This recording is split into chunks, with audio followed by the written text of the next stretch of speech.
In this video, we'll see how you can represent infinite values in NumPy. Like nan, NumPy reserves floating point constants for infinity and negative infinity that behave specially. If you want to insert these values directly, you can use np.inf and np.nymph. More commonly, these values occur when you divide by 0. All the special behaviors that you might expect for these values exist, such as multiplying infinity by a positive constant equals infinity,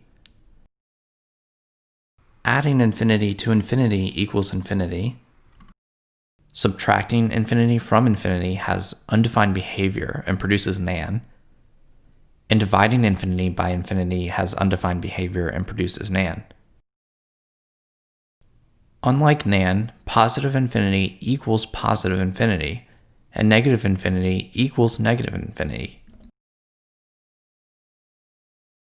So if you have an array with infinite values like this one, you can find them just by checking equals equals positive infinity or equals equals negative infinity.